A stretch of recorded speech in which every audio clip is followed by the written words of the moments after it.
gbogbo ìràwọ̀ pátá ẹ wá gbọ́ ohun tó fẹ́ ṣẹlẹ̀ lọ́jọ́ tòní gangan tí ń ṣọjọ́ Saturday January 31 ọdún 2026 tá wà nínú ẹ̀ yìí. Mo kí Ọlọ́run ọba, mo ṣèbà Olódùmarè, ìbà akọ́dá ayé, ìbà aṣẹ̀dá ọ̀run, mo ṣèbà Ọ̀rúnmìlà atórí ẹni tí ò sunwọ̀n ṣe, ẹlẹ́rìí ìpín tòun tayọ̀mọ́, mo júbà ọkùnrin, mo júbà obìnrin, mo kí gbogbo ojú tó ń wò mí níbikíbi tí ẹ ti ń gbọ́ mi káàkiri àgbáńlá ayé. Ẹ̀yin tẹ̀ ń wò mí pátá, ẹ dákun ẹ dábàá ẹ bá ń share fídíò yìí, ẹ pín kó jẹ́ òòlù àtàǹfààní fọ́pọ̀ ènìyàn. Ojú tẹ fi ń wò mí ò ní fọ́, bẹ́ẹ̀ ọwọ́ tẹ fi ń bá mi share rẹ̀ ẹ ní fi gbọ́mọ sí, ẹ sì ní fi gba lẹ́tà ìbànújẹ́ láṣẹ Èdùmàrè.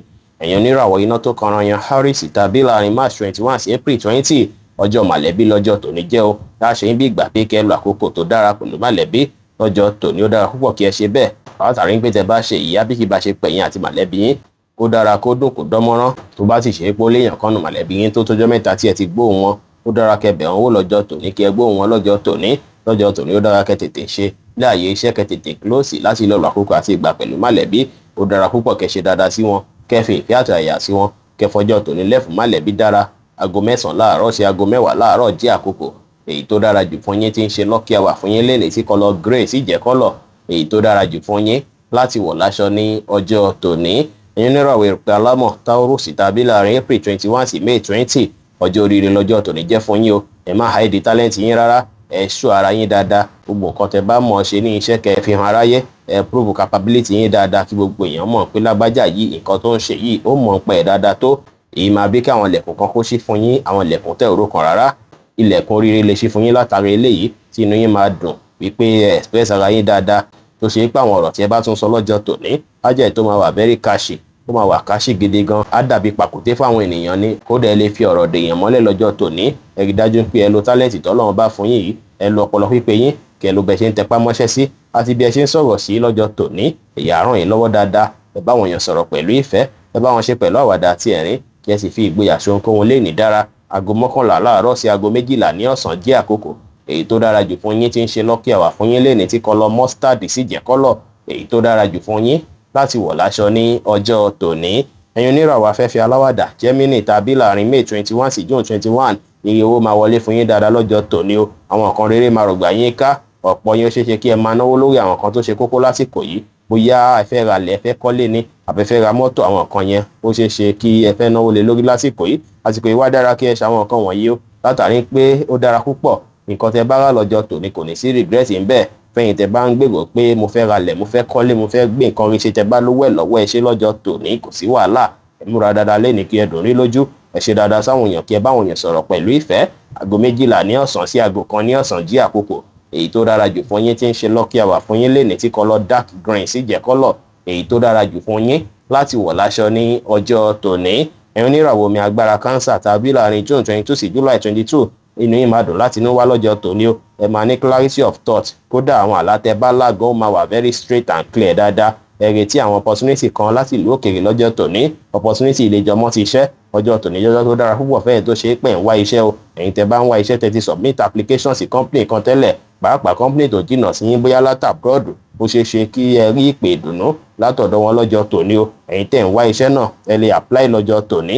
Ẹ̀yin tẹ̀ sì ń lọ fún interview náà, ó ṣeé ṣe kí wọ́n gbà yín wọlé lọ́jọ́ tòní o. Ọjọ́ tó tayọ ní gbogbo ọjọ́ tòní jẹ́ fẹ́yìn tẹ̀ ń lò ràwọ̀ yìí. Gbogbo àìdíà tó bá wá sí yín lọ́pọlọ lásìkò yóò jẹ́ àìdíà tó ṣe é pé ó máa dára púpọ̀ púpọ̀. Pàápàá ẹ máa gbọ́ ìyẹn ayọ̀ kan lọ́jọ́ tòní tó sì jẹ́ pé iṣẹ́ yín máa lọ dáadáa lọ́jọ́ tòní. Inú yín máa dùn ní ìgbẹ̀yìn lọ́jọ́ tòní ni. Ẹ gbájúmọ́ṣẹ́ kẹ́ lè rore gbámú dáadáa. Ẹ wà positive kẹ́ ṣe dáadáa sáwọn ènìyàn. Aago 1 ní ọ̀sán sí aago 2 ní ọ̀sán jí àkókò èyí tó dára jù fún yín tí ń ṣe lucky hour fún yín lẹ́nìí tí kọ́lọ̀ wáìnì sì jẹ́ kọ́lọ̀ èyí tó dára jù fún yín láti wọ̀ láṣọ ní ọjọ́ tòní. Ẹ̀yin oníràwọ̀ iná tó gbóná riri Leo tàbí láàrin July 23 sí August 22 ó ṣeé ṣe kẹ́ wà highly spiritual púpọ̀ lọ́jọ́ tòní.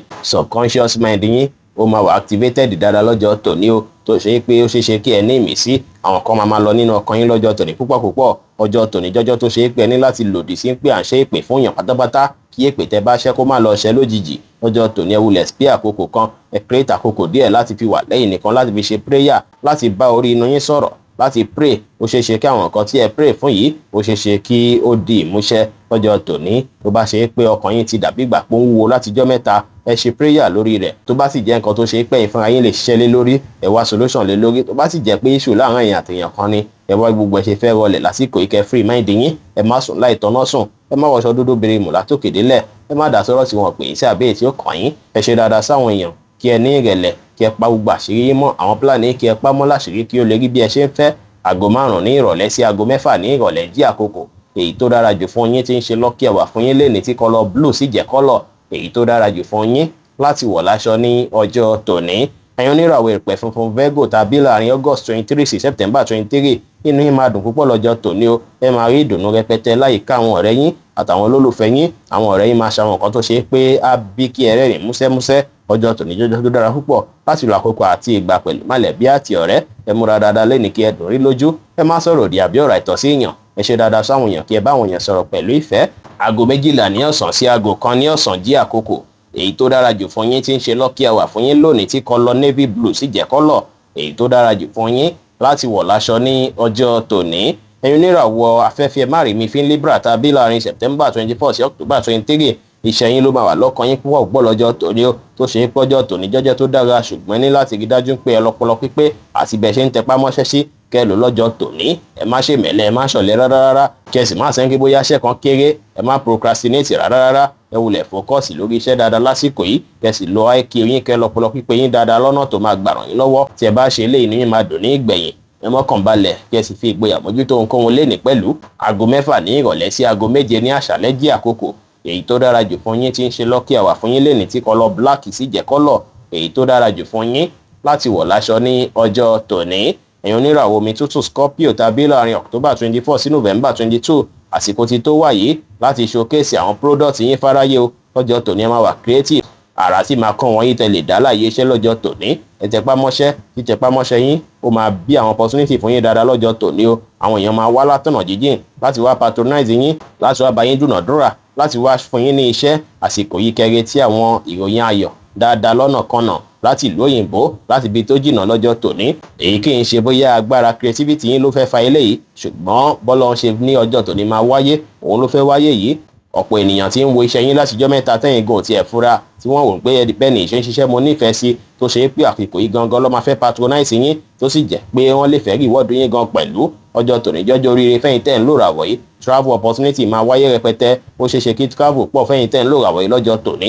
Ẹ ní ìrètí pé gbogbo nǹkan máa dá, ẹ ní ìgbàgbọ́ ní kíkún nínú ara yín, ẹ wà positive kẹ́ ṣe dáadáa sáwọn èèyàn pẹ̀lú. Aago 4 ní ìrọ̀lẹ́ sí aago 5 ní ìrọ̀lẹ́ jí àkókò èyí tó dára jù fún yín tí ń ṣe lucky hour fún yín lénìí tí kọ́lọ̀ deep purple sì jẹ́ kọ́lọ̀ èyí tó dára jù fún yín láti wọ̀ láṣọ ní ọjọ́ tòní. Ẹ̀yin oníràwọ̀ inú àtùpà Sagittarius tàbí láàrin November 23 sí December 22, àsìkò yìí ẹ ti wà ní àsìkò tó ṣe é pé ìgbésí ayé yín lè yí padà lójijì. Ọjọ́ tòní ẹ kíyèsára pẹ̀lú àwọn nǹkan tẹ́ ń ṣe lásìkò yìí. Tẹ́ bá ṣe tẹpá mọ́ṣẹ́ sí dáadáa, tẹ́ bá ṣe nǹkan yín dáadáa sí lọ́jọ́ tòní ló máa bí àṣeyọrí fún yín láwọn ọjọ́ tàn wò lọ́kàn yìí o. Ó ṣeéṣe kí àwọn idea tuntun wáyé fún yín tó ṣe é pé tẹ́ bá lò ó lórí iṣẹ́ yín, ó ṣeéṣe kí ó bí ipò padà lórí iṣẹ́ yín lásìkò yìí. Àsìkò tẹ́ bá tún lò pẹ̀lú olólùfẹ́ yín lọ́jọ́ tòní ajásìkò tó máa tayọ púpọ̀ tàbí kí ìbáṣepọ̀ yín kó wọnú ara púpọ̀ o. Ẹ kíyèsára pẹ̀lú ojú àánú lé ní gbogbo àánú kọ́ lè yàn ṣe. Ẹ má tàṣejù bóhunkóhun, ẹ tẹpá mọ́ṣẹ́ kí ẹ wà positive. Aago 3 ní ọ̀sán sí aago 4 ní ọ̀sán jí àkókò èyí tó dára jù fún yín tí ń ṣe lucky hour fún yín lénìí tí kọ́lọ̀ wáìnì sì jẹ́ kọ́lọ̀